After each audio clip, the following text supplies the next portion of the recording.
Good morning guys! So, nito tayo ngayon sa basement 1 ng project natin. So, ito yung yung video okay room. Yan yung design ng ating ceiling. Meron tayong tatlong kublight.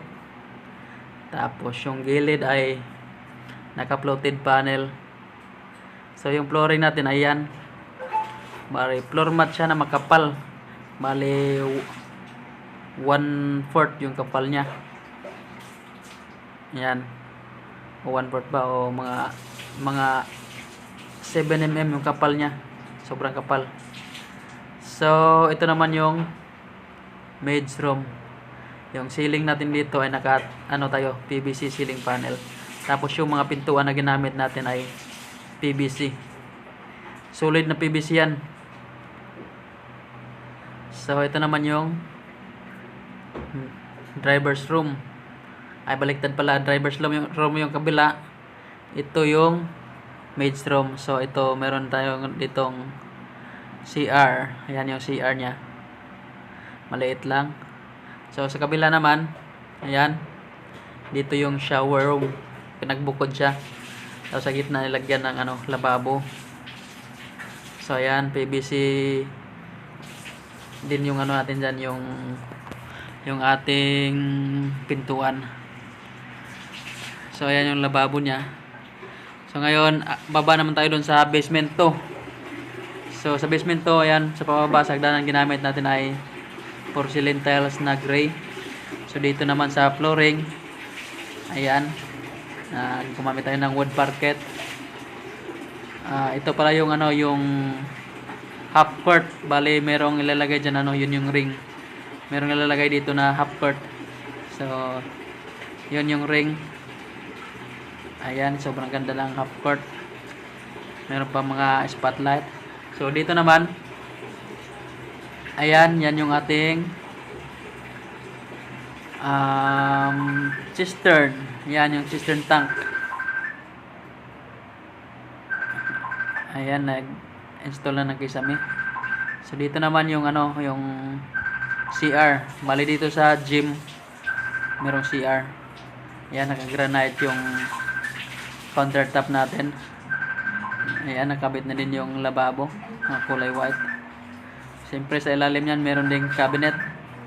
So, yung gamit natin na tiles, ayan, kulay gray. So, yung nakalagay na masking tape na yan, lalagyan pa natin yan ng salamin. So, ayan yung cabinet natin. Modular cabinet yan, guys. So, dito naman, ayan, meron tayong shower. Yung shower natin ay merong partition. Ayan, yung sliding door na salamin. So, dito, ayan, yan yung shower. Tapos, dito yung ginagawa namin sa CR, guys, nilalagyan namin ng kanal. Ayan, bali nakadrop siya ng, ayan, 2.5 mm. So, yan yung kanal. Para isang takbuhan lang yung tubig. Ayan po, labas na tayo. Punta tayo doon sa grahe. Ito naman yung rampa natin, gumamit tayo ng spike gray na tiles. So, sa ceiling natin, gumamit tayo ng PVC ceiling panel. Ayan, PVC yan lahat. Ayan, ang ganda niya. So, yung mailagay dito na yung kayang magkasya dito na parking ay 4 na kotse. So, yan yung yung pump room. Yan yung pump room. So, dito makikita natin yung sa baba ng gym. Yun, gym yun. Tapos dito sa kabila, sa katabi, half court. So, yun yung ring natin. Bali, dyan sa ibabaw natin yan ikakabit. Meron din yung board. So, ayan yung board na kabalot pa ng karton. Ayan. So, dito naman, ayan, sa hagdan na sa atin sa right side ng perimeter ay gumamit tayo ng tiles na magaspang na kulay gray. So, ayan yung mga halaman, kompleto na. So, dito, yung kanal natin is diretsuhan. Dito naman na side ay, yan, meron tayong groove. So ginamit namin dyan guys is PVC. Pagkatapos namin kinabit yung PVC, tsaka namin siya pinalitadahan. Yan. Kaya pulidong-pulido yung groove. Kasi hindi na kami nag-uuka doon sa groove. Kasi meron na siyang PVC. Dito naman yan, artificial grass. Tapos biowood, tapos bato. Mga bato talaga yan na malalaki. Yan, sobrang ganda niya tingnan.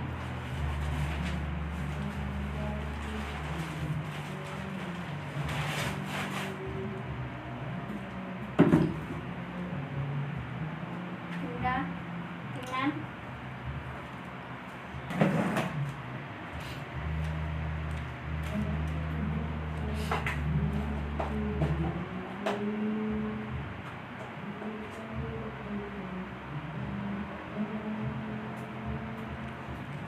Ito naman, gumamit tayo ng centered stone.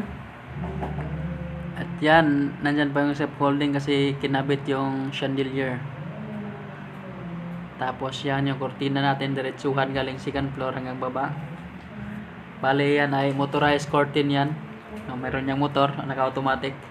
Nagamitan lang yan ng remote pag ina-open, tapos sinasarado. So yun, banda na yun naman ay yung perimeter natin dito sa likod. Ayan, kompleto na din yung halaman. Ang gaganda ng halaman nila. So ito naman yung guest room. Ayan yung guest room. Ayan, naka-set up na yung yung kama. At meron na ding cabinet. Yung gamit natin sa flooring ay engineered wood.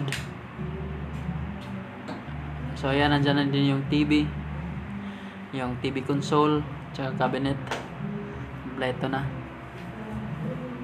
So meron din siyang sariling CR.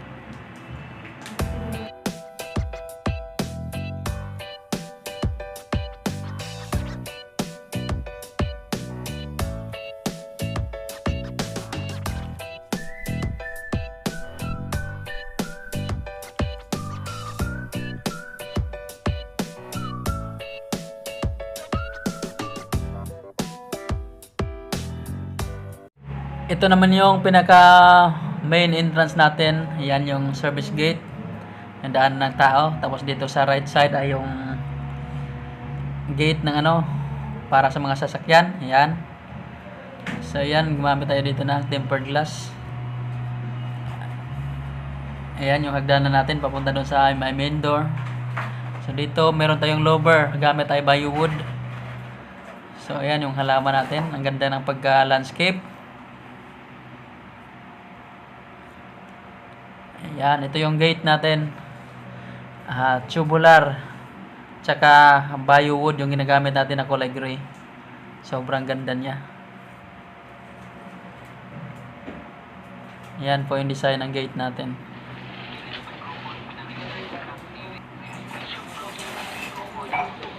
So dito naman, ito yung left side ng bahay. So yung pinaka-canopy na yan ay naka-granite finish yan. Granite yung nilagay natin dyan. Bale, box type lang talaga tong bahay na to. So ayan, sobrang ganda din dito tingnan. So ito naman yung sa natin sa dining room. Yan yung chandelier. So dito sa dining, ayan, may chandelier din sa sa living room. Tapos yan, kahoy dyan sa may hagdanan na parang trellis na magtawag dyan. So yan, dito yung pinakahagdanan natin. Yan, pure Nara wood yan. Yan, pure Nara. Nandiyan na yung cortina. Sobrang ganda talaga pag pure Nara wood. Ayan, Nara yan, Nara ply. Nara ply din yan sa sa ilalim. So ito naman yung powder room. Ayan, ito yung powder room. Ang ganda ng tiles na ginagamit. Ayan, ganda ng tiles.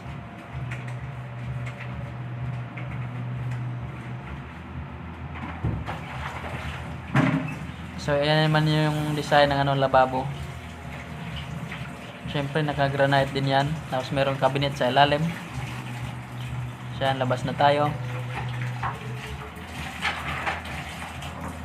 Ayan, meron din tayong mga spotlight dyan, oh, nakalagay. Yan yung main door. So ito naman yung hagdanan papunta doon sa ano, sa basement 1, doon sa may grahe. So ito yung kitchen. Yan yung dirty kitchen. So, dito meron silang yan, sliding door. Yan, naka-slide dyan. So ito yung tinignan natin sa labas kanina, yung guest room. Ayan, naka-set up na yung kama. Ang ganda. Ayan, ito naman yung CR nya. Ayan, naka-granite din tayo dyan. Siyempre, meron din yung cabinet sa ilalim. Ayan. Tapos dyan, nakalagay yung salamin sa may mga masking tape na yan. So, ayan, ang ganda ng, gawa. Ang ganda ng paggagawa natin. Ang ganda ng pagkadali.